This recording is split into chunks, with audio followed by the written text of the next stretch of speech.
This is my story. Deacon Lester Daniels Sr. At the age of 16, I gave my life to the Lord. And as just being a typical teenager, I did most things that teenagers do. But at the age of 19, Uncle Sam come knocking at my door. He wanted me. At the time, I wasn't sure what they wanted. After I got there, I realized what they wanted was just bodies for Vietnam. And me, I was drafted into the Army.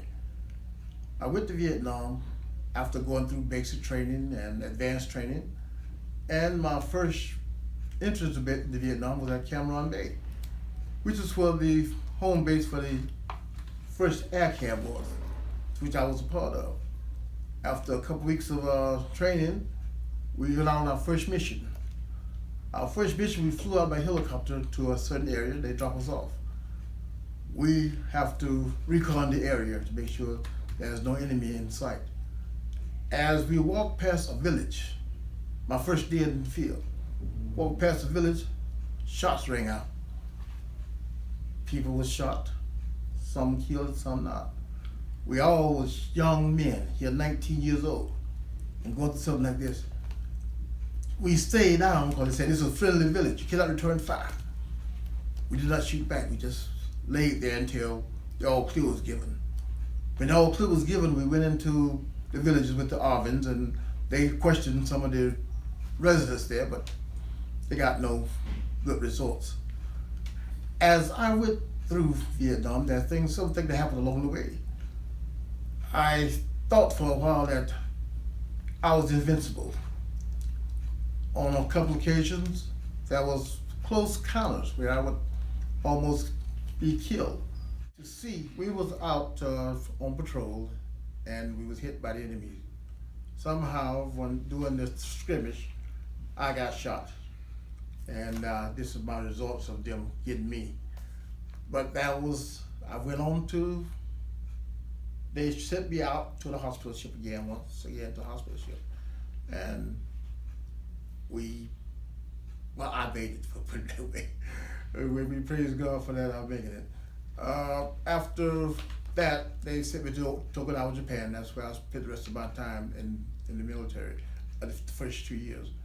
After that, I got out of the military in January of 1970, and I was basically, I come back home, you find people to look at us as, even me, as an enemy.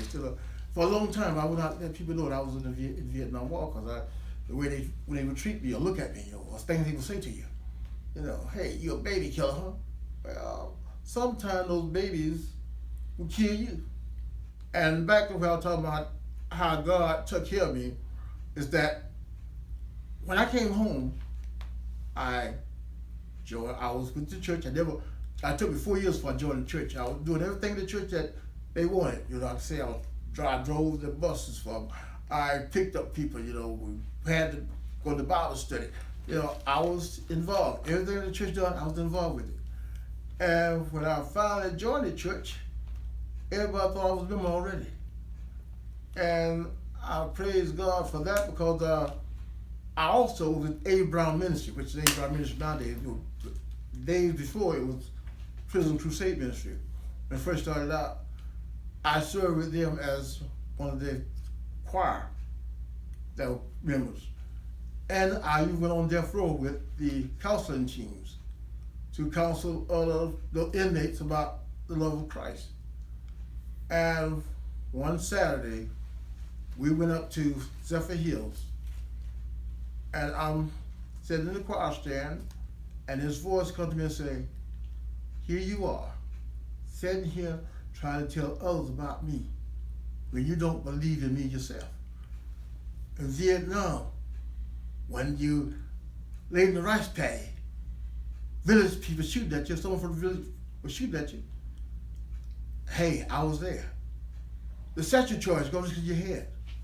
You stand up, don't get hit. I was there. When you got wounded, I was there too. You can try to tell others something that you don't believe yourself. And that's when I remembered or that's when I came on the right side, know that, hey, yes, he's right. The voice is right. I was in those situations, and I was brought through. And I praise God for that, because if it hadn't been for him, I could have been dead. Realizing what God had done for me, I can tell others that never count him short. Never forget about him. When things are not going the way you want to go, he's there with you. And at the right time, he will show up and let you know that he was there. I'm Deacon Lester H. Daniels Sr., and this is my story.